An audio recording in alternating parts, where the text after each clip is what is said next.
Não andamos a brincar à política. আস্থা অনাস্থার দোলাচালে নির্বাচনের বছর ঘুরতে না ঘুরতেই উত্তপ্ত পর্তুগালের রাজনীতি। বিভিন্ন বেসরকারি প্রতিষ্ঠানের সঙ্গে নিয়ম বহির্ভূত লেনদেনে লাভবান হয়েছেন প্রধানমন্ত্রী লুইস মন্টিনেগ্রো পরিবারের মালিকানাধীন একটি কনসালটেন্সি ফার্ম। এমন অভিযোগে প্রথম অনাস্থা প্রস্তাব আনে রাজনৈতিক দল সেগা। সেটি বাতিল হবার 15 দিনের মধ্যে আবারও অনাস্থা জানায় আরেকটি দল পিসিপি। পার্লামেন্টে সেটিও বাতিল হয়ে যায়। তবে সরকারের ডাকা আস্থা প্রস্তাবে ফের আগাম নির্বাচনের দিকে এগোচ্ছে পর্তুগাল।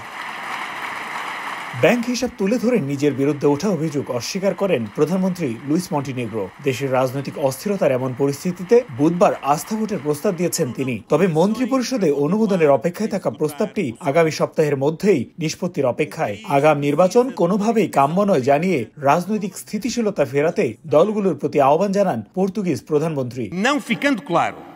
এই সরকার এবং এই প্রধানমন্ত্রী সংস্কার, স্থিতিশীলতা ও শুদ্ধ রাজনীতির স্কুল থেকে এসেছে। আমরা রাজনৈতিক স্থিতিশীলতার জন্য সর্বশেষ চেষ্টাও করব এবং সেটি আস্থা ভোটে। যেসব অভিযোগ নিয়ে আমরা বিতর্ক করছি তা সম্পূর্ণ ভিত্তিহীন।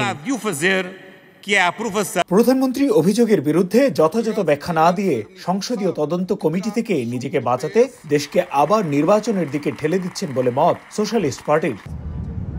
আইন প্রণেতারা প্রধানমন্ত্রীর আনা আস্থা প্রস্তাব প্রত্যাখ্যান করলে পিএইচডি সরকারের পতন ও সংসদ ভেঙে দিয়ে আগাম নির্বাচনের তারিখ ঘোষণা বা রাজনৈতিক দলগুলোর সঙ্গে সংলাপ শুরু হতে পারে। 12 মার্চের মধ্যে আস্থা ভোট সামনে রেখে ওই সময়ে এস্তোনিয়া সফর বাতিল করেছেন পর্তুগালের রাষ্ট্রপতি। তারিকুল হাসান আশিক, সময় সংবাদ, লিসবন, পর্তুগাল।